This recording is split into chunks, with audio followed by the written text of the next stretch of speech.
Hey everyone, my name is Emaan Chaudry. And my name is Danielle Solish, and today you're listening to the 17th episode of Seeing Clearly, which is a pre-clerkship guide to all things ophthalmology. On today's episode, we are going to be interviewing Dr. Lorenz Kuske. So a little bit about Dr. Kuske. Dr. Kuske is a physician from Switzerland who completed his ophthalmology training in 2019 and then proceeded to begin a glaucoma and advanced anterior segment surgery 2-year fellowship here in Canada with Dr. Ike Ahmed and his team at the University of Toronto. Dr. Kuske also has a great passion for teaching, which led him to start his YouTube channel for ophthalmology residents called Learn About Eyes. So without further ado, we'd like to introduce Dr. Kuske. All right. Hi, you guys. So nice to be here. Thank you for the invitation. Thank you for joining us. We're really excited to have you here. Without further ado, we're going to just jump right into our questions. Mm-hmm.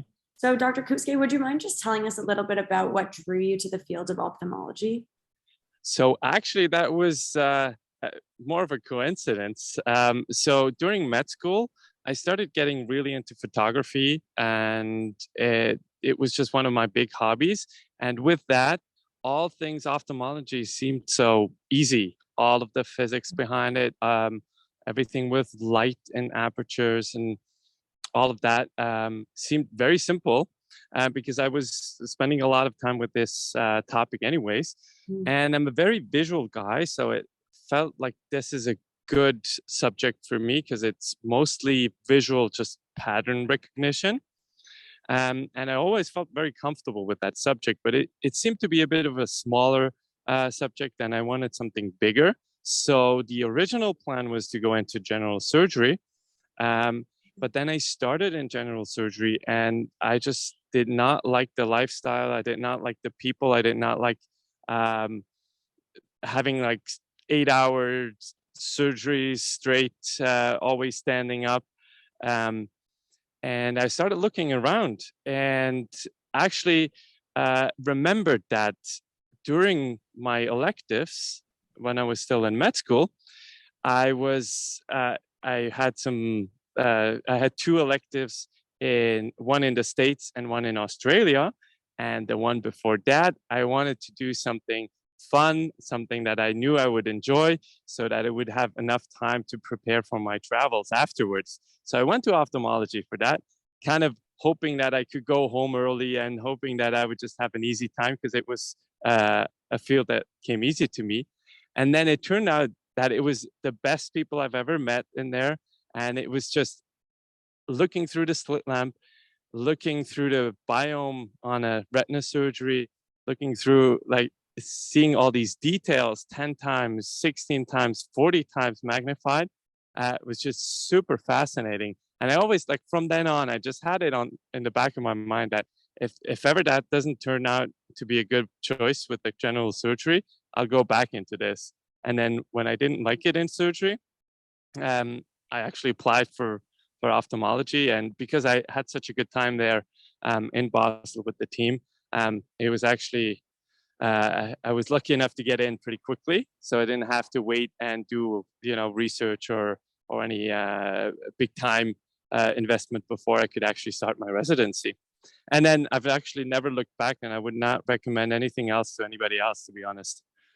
Wow, that's awesome. As a student, it's always super nice to hear that, you can change your mind if you don't like something. So that's really inspiring. Thank you for sharing that. Absolutely. Yeah. So definitely go into whatever interests you and then change your mind and don't stick with it if you don't like it, because you're going to work until you're probably for our generation, you're probably going to work until you're 70 or 75. So better choose something you like. For sure. Thank you for that advice. That's incredible. So we're just going to move on a little bit to talk about your fellowship. You're actually the first fellow that we've interviewed on our podcast. So do you mind explaining to our listeners what it means to be a glaucoma and advanced anterior segment surgery fellow, and maybe a bit about how long it is, what you do, and your day-to-day? So I can only speak for our program here in Toronto with Dr. Ahmed as the fellowship director. But it is, so it's a 1-year fellowship usually, but there's 3 fellows for the 1-year fellowship each year, and then 1 fellow for a 2nd-year fellowship. So each year there's 3 first-year fellows and 1 2nd-year fellow. And what we do is a lot of glaucoma surgery and complex anterior segment surgery. That means iris sutures, iridodialysis repair, complex cataracts, dislocated cataracts, lens exchanges. We do a lot of lens exchanges, calcified lenses, damaged lenses, dislocated lenses, stuff like that, and all the spectrum of glaucoma. So basically, I think this is what you can say the main focus is during the first year, is just learning all different aspects of glaucoma surgery.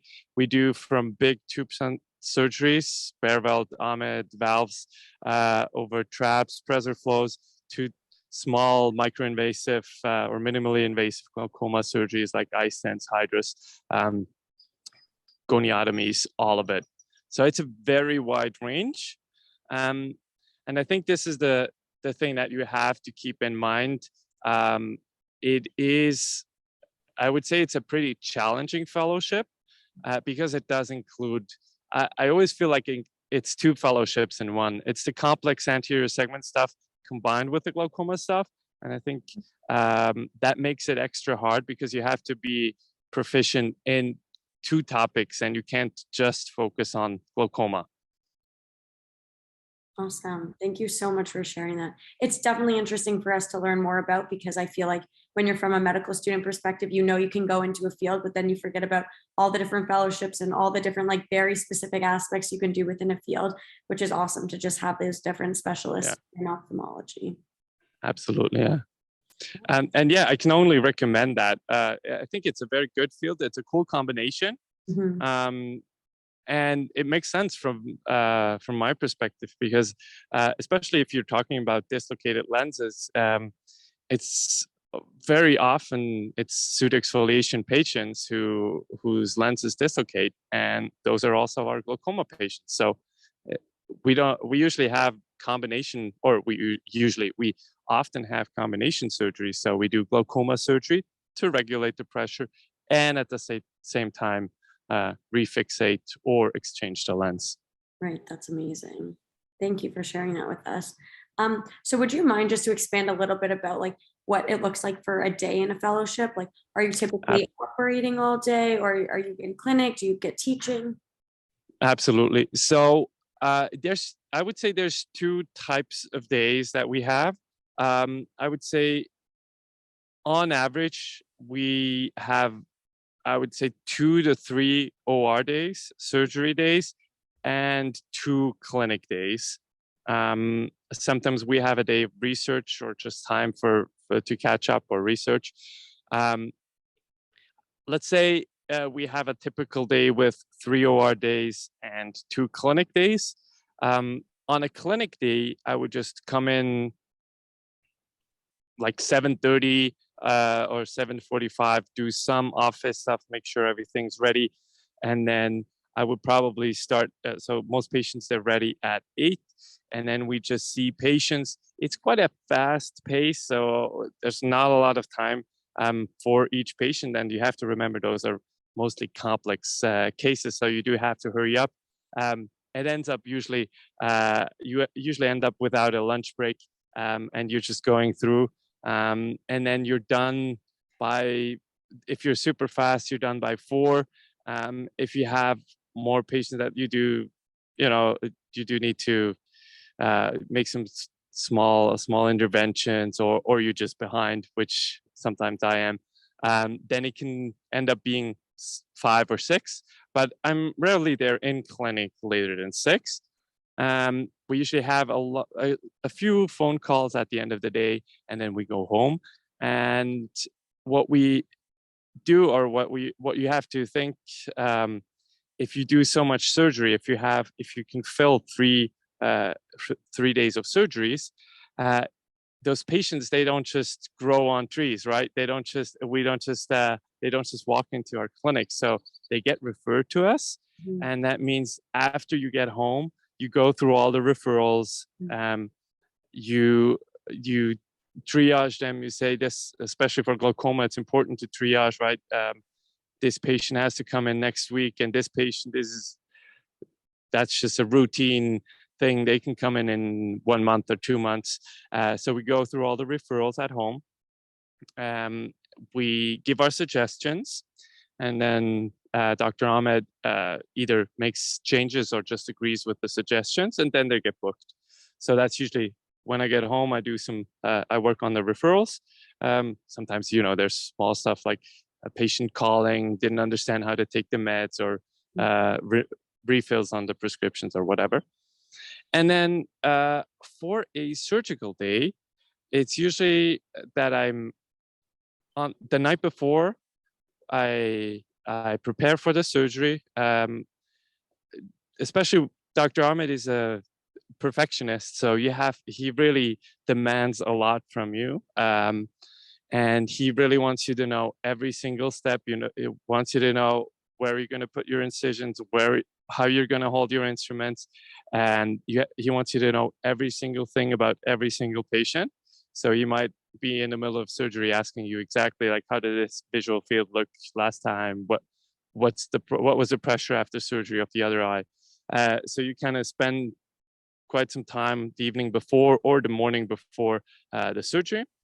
I usually get up at like 5:30, something like that, go over all my patients again, and then drive to the hospital.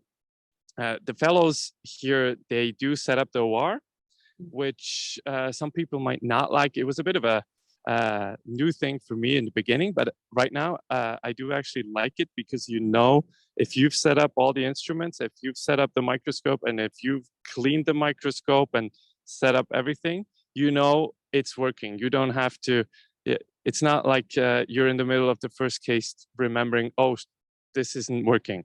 So you know exactly why. If it's not working, it was your fault, and you're not going to do it again. So we set up the whole OR, get everything ready, and then usually at 8 we start.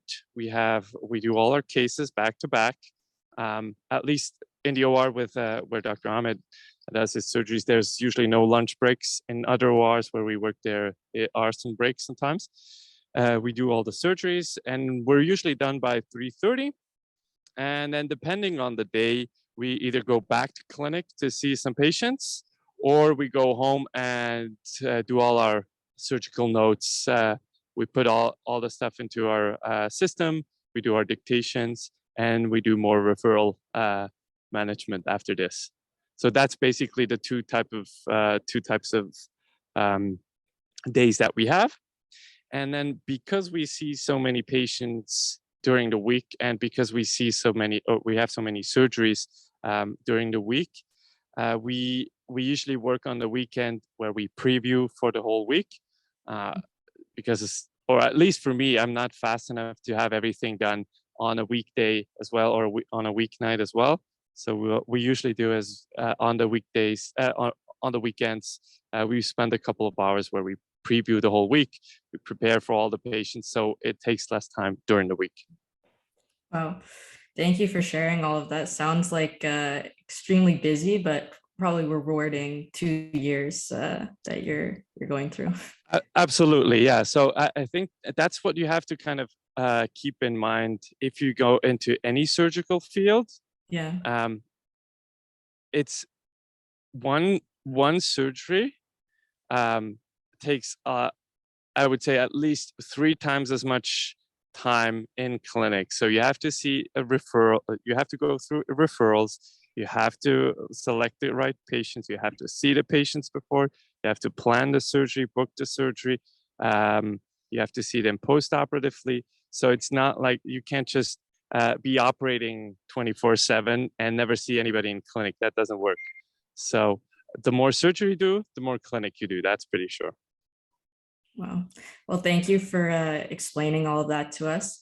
So now that you've kind of talked about your day-to-day here in Canada, like we mentioned in the introduction, you're from Switzerland and you did some of your training abroad. So do you mind maybe talking a little bit about the differences you've noticed practicing and training in the US or abroad versus in Canada? Absolutely, yes. So I myself, I've worked only for 1 month in the US, and it seemed to be pretty similar to Canada, or at least what I hear from our other fellows here who were from the US. I think the biggest difference is in terms of how you get into residency and how residency is organized. So here it seems to be pretty clear that it's just one program, you apply to the program, and they're responsible that you come out the other end as a good whatever eye doctor or surgeon or gynecologist or whatever. In Switzerland it's different. You have a certain amount of things that you have to have done to get your degree, but you can take as long as you want, and you can spend as much time at different places or in as many places as you want to actually get there. So there's a few requirements, like you have to have spent, now for ophthalmology, I think you have to have spent 3 years at a university hospital, but that can be 3 years in 3 different hospitals. It can be 3 years in the same hospital. And you have to have spent at least 1 year in a different hospital, so that you don't. I actually find that one of the best rules, because it's very easy to kind of think whatever we're doing in this clinic is the only thing that's correct. And if you're forced to switch, you kind of get to learn, okay, they do it a little bit differently here and it still works. So you learn that there's different ways of doing or handling different the same situations, and they all work. And you kind of find a common ground and what's actually important. And yes, so at the end, whether it took you with the minimum is 5 years, or whether it took you 10 years to do it, at the end you just have to be able to do to pass the exam and to prove that you actually spent all this time at those clinics. So that's the biggest difference for sure. Awesome. Thank you for sharing that. Yeah, I think that like us being both completely in the Canadian medical system, like we're very much like that's what we know as of right now. And so it's always nice to hear about like, fellows coming from abroad or individuals like studying in the States and all of that. So thank you for sharing that. And then I guess this is like going to wrap up our final questions relating to you and ophthalmology before we get into the would you rather section. But my question is, so like in the intro, we mentioned a little bit about how you have a YouTube channel. So I was wondering if you could talk a little bit more about this, about the type of videos that you create, like what type of learners this appeals to and all of that. All right. Yes, absolutely. Love to. So basically, as I mentioned in the beginning, during my med school years, I started getting into photography, mostly still photography. But then in the recent years, I got really into videos. And I was just making some hobby films, travel videos. And I thought, because all of the knowledge that I've gained for whatever video, everything concerning video knowledge, I learned on YouTube, and I don't like reading all that much. I like watching videos and watching different videos and really getting diving deep into a topic there by listening to specialists. And I felt like this is completely missing in medicine. And because ophthalmology is the field that I'm in, this is definitely missing in ophthalmology. All that you have, or all that you had, was basically lectures that were taped, usually in bad quality, bad sound quality. And that was all you can find online. I don't know if you guys know Tim Root's channel. He has amazing videos, and I've learned so much just from watching his videos. And I probably, so I have a little a OneNote notebook with all my medical knowledge. And I would say 50% of my basic knowledge has screenshots from Tim Root's videos in it. So I thought, this is missing for clinical knowledge. This is missing what good, well-produced, nice to look at, nice to hear content for clinical knowledge is missing. And I like filming videos. So that's when I got the idea to start that. And it was actually a lot of fun doing. I had to put it on hold a bit now during the fellowship because it's just too busy. And anyone who's ever filmed and edited a video knows it takes a whole weekend at least, or several weekends. So I never had that time. But my goal is basically to have a platform where you can learn all of the stuff that you can't read in books, like tricks how to hold your lens for the fundus exam, tricks how you do your Goldman applanation tonometry, tricks how you do eye movements, pupil exams, everything. All the stuff. I don't want to repeat what's already written down in books. I want to repeat what your residents, your older senior residents, or your attendings teach you in clinic. And I've actually found I was too ignorant to actually think of this as a possibility, but I found out that most of my viewers, or a big part of my viewers, are actually from countries, like from more foreign countries. Like 20% of my viewers are Indian, and I have like Polish viewers. I have I don't have Swiss viewers. A couple of American viewers, a couple of Canadians, but it's mostly like Africa, India. And I'm kind of thinking, well, it's good if you're in a top program, you don't need to watch YouTube videos for the stuff that you're learning in clinic anyways, right? But you may be in a more rural area. You may not be in one of the top programs, and you may not have the best teachers in the world just right there working next to you all day. So I try to produce the best possible content so that everybody, all of the residents all over the world, they can actually watch it and have some quality. I'm not saying that I can match any top program, but some quality learning and teaching there. No, that's amazing. And I mean, any video that's out there is obviously beneficial for learners because, as you said, there aren't many. So thank you for doing that for students. We'll definitely put the link to the YouTube channel in our bio so that our listeners can check it out. Thank you very much. So it is pretty small still. It keeps on growing, which makes me hopeful that when I restart again after my fellowship, after my 2 years of fellowship, that it will still be there.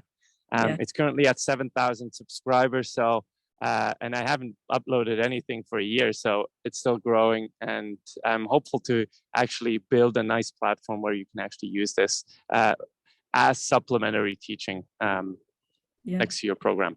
That's amazing. And congratulations on that. And hopefully we'll see some new videos in the future. But with that, we kind of wrapped up our ophthalmology related questions. So now we go into our more fun segment of the episode. So we're going to ask you some would you rather questions. I'll start with the first one and then Danielle will do the second. Very good. So would you rather spend the rest of your life with a sailboat as your home or an RV as your home? So I don't know if you can see that. There are actually boats behind me. And and one of my dreams is to be able to go to work with a boat. So I think I'd rather live on a sailboat than an RV, because it would just, with an RV, you park on a crappy parking spot at night, and on a sailboat, you can just be anywhere in the water. For sure. Need to make sure you don't have any motion sickness for that. I actually do, but maybe you can get used to that. I don't know. Exactly. I hope so. You normalize to it for sure. Okay, and then my question is, would you rather have all the traffic lights that you approach be green or never have to stand in a line again? that's a difficult one. I think I'd rather have all the traffic lights always to be green, because to be honest, I kind of enjoy standing in a line from time to time. It gives you time to check your phone or to reflect or to meditate or whatever, and it slows you down a bit. And usually when I'm in a car, I do want to get places. I'd rather spend my time on my feet in a line than in the car waiting for it to turn green. It'd be incredible if every light was green. Yeah. Especially in Toronto. Yeah.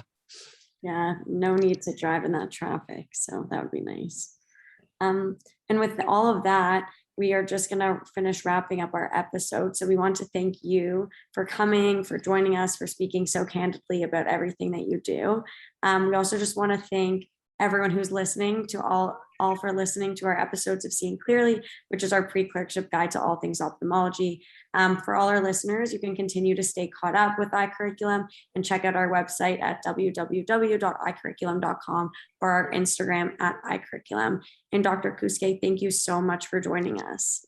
Thank you guys for having me. And I'm excited to listen more of your episods. I've been listening to them on my car rides when I was waiting in front of the red lights.